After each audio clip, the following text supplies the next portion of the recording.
Prime minister Modi ने America के president Trump का न्योता ठुकरा दिया। Hello guys, welcome to my YouTube channel. आ गए हूँ मैं न्यू वीडियो लेकर। आज हम बात करेंगे डोनाल्ड ट्रंप, जो कि अमेरिका के राष्ट्रपति हैं। उन्होंने प्राइम मिनिस्टर नरेंद्र मोदी को वॉशिंगटन डिनर के लिए होस्ट किया था और नरेंद्र मोदी ने इसके लिए मना कर दिया।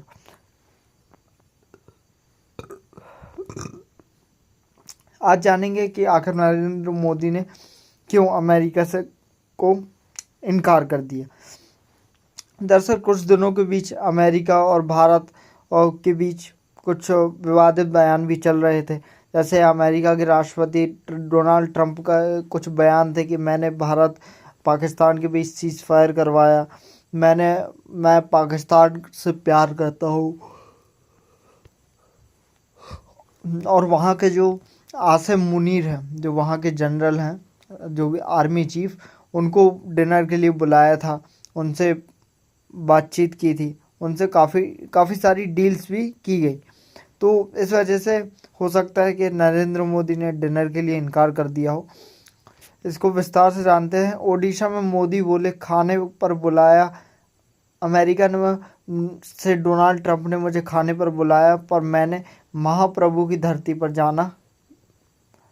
जाना बेहतर समझा। तो प्रधानमंत्री नरेंद्र मोदी ने शुक्रवार को भुवनेश्वर में कहा, मुझे भगवान जगन्नाथ की पवित्र भूमि आना था,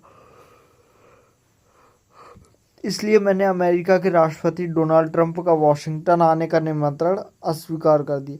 ये उन्होंने अपने भाषण में बोला और लोग पागल हो गए।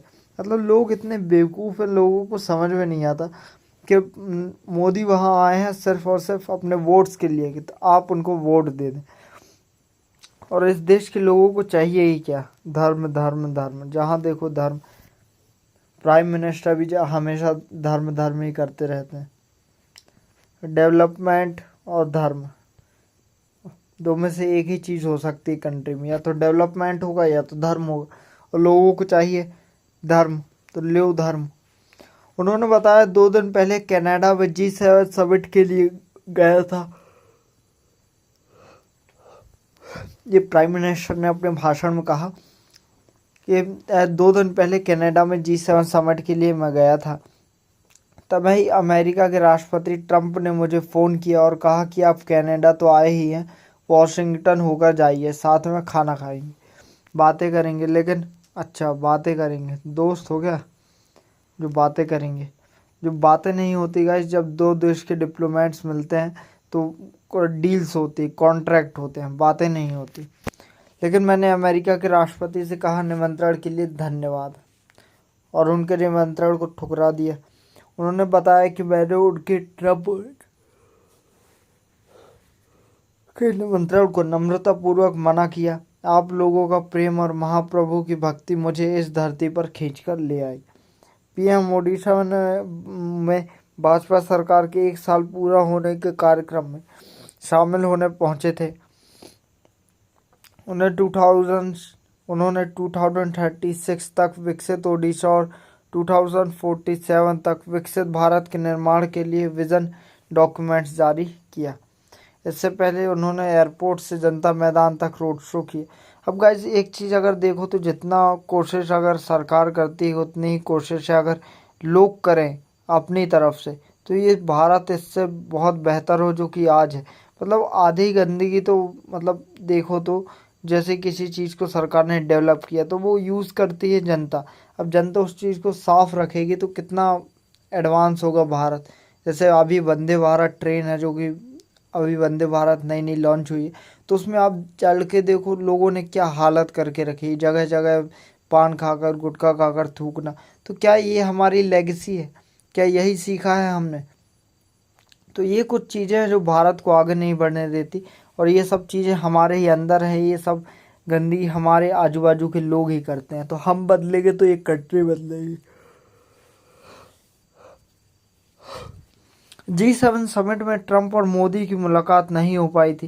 दरअसल डोनाल्ड ट्रंप को कुछ G7 समिट के बीच में ही वापस वॉशिंगटन जाना पड़ा था क्योंकि इजराइल ईरान वॉर चल रही है, तो कहा गया था कुछ इमरजेंसी डिसीजंस लेने।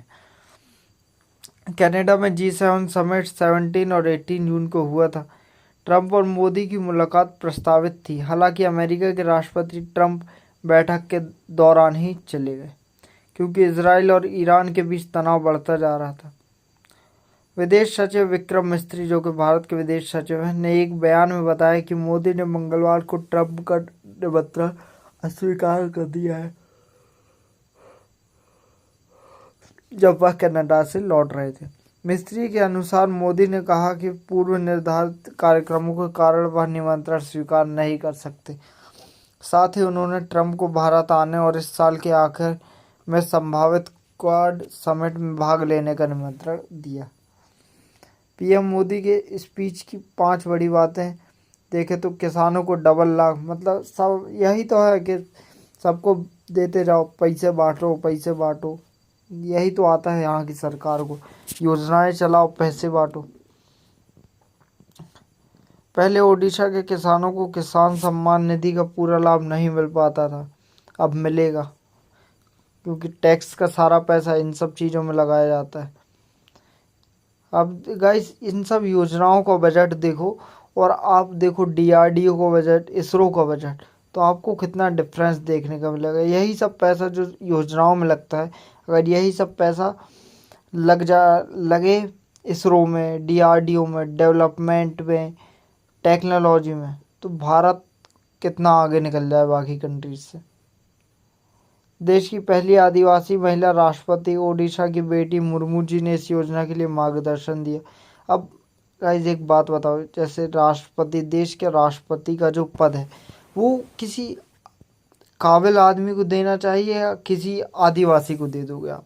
ऐसा नहीं है, आदिवासी को देना गलत नहीं है, लेकिन क्या आप उस पद के लायक हो? आप सिर्फ किसी को इसलिए राष्ट्रपति बना दे रहे हो क्योंकि वो आदिवासी, सिर्फ चुनाव जीतने के लिए, सिर्फ लोगों में अपना, मतलब सीधे सीधे कहने का मतलब अपना वोट बैंक बढ़ाने के लिए आप किसी आदिवासी को महिला राष्ट्रपति बना दोगे।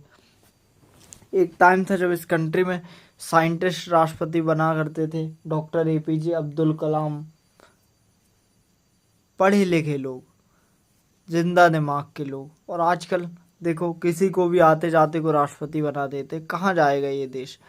लंबे समय तक ओडिशा के लाखों गरीब परिवार आयुष्मान योजना से बाहर थे। आज आयुष्मान भारत और गोपबंधु जन आरोग्य योजना दोनों इंजन यहाँ चल रहे हैं। अब देख सकते हो गाइस कि पहले एक योजना चलती थी, अब हम 2 योजना चला रहे हैं। मतलब आप कितना सारा पैसा वेस्ट कर रहे हो।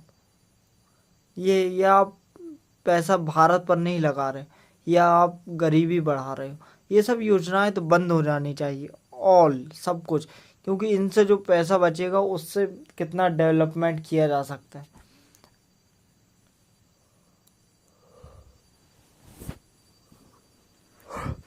भाजपा को पहली बार बहुमत मिला था ओडिशा में। ओडिशा विधानसभा में 147 सीटें हैं, जिसमें 78 भाजपा को मिली थी। BJD को 51 सीटें और कांग्रेस को 14, जो कि 13% वोट बैंक है। CPI को 1 और अन्य को 3। ओडिशा विधानसभा चुनाव 2025 में भाजपा ने पहली बार बहुमत के साथ जीत हासिल की थी। राज्य की 147 सीटों में से भाजपा को 78 मिली। वहीं नवीन पटनायक की बीजू जनता दल BJD को 51 और कांग्रेस को 14, CPI को M को 1 और अन्य को 3 सीटों में जीत मिली। भाजपा ने 24 साल 99 दिन का पटनायक राज खत्म किया था। BJD के नवीन पटनायक ने 5 मार्च 2000 को पहली बार मुख्यमंत्री पद की शपथ ली थी। तब से 2024 तक वे 5 बार यानी 24 साल 99 दिन तक ओडिशा के CM रहे। अगर इस बार उनकी सरकार बनती तो वे देश में सबसे लंबे समय तक मुख्यमंत्री होने का रिकॉर्ड अपने नाम कर लेते। अभी ये रिकॉर्ड सिर्फ सिक्किम के पवन चामलिंग के नाम है। वे 24 साल 165 दिन तक इस पद पर रहे। अब गाइस आप देखो तो ये बहुत गलत चीज़ होती है कि एक ही आदमी का बार बार एक ही पद को संभालना, क्योंकि और भी लोगों को आगे आने का मौका देना चाहिए, क्योंकि समय बदल रहा है गाइज। आप जिस एज में बड़े हुए वो एक अलग समय था, हम जिस एज में बड़े हो रहे हैं वो एक अलग समय है। तो आपके जो डिसीजंस होंगे, आपने जो चीज़ें देखी उस हिसाब से होंगे, और हमारे डिसीजंस वो होंगे जो हमने दुनिया देखी उस हिसाब से। तो अब जब सीएम पीएम जो बनना चाहिए वो जवान लड़कों को बनना चाहिए, लेकिन आप देखो तो सब बूढ़े बूढ़े लोग ही बनते हैं। बट ठीक है गाइस, तो आज के लिए इतना ही। मिलते हैं नेक्स्ट वीडियो में, तब तक के लिए बाय बाय।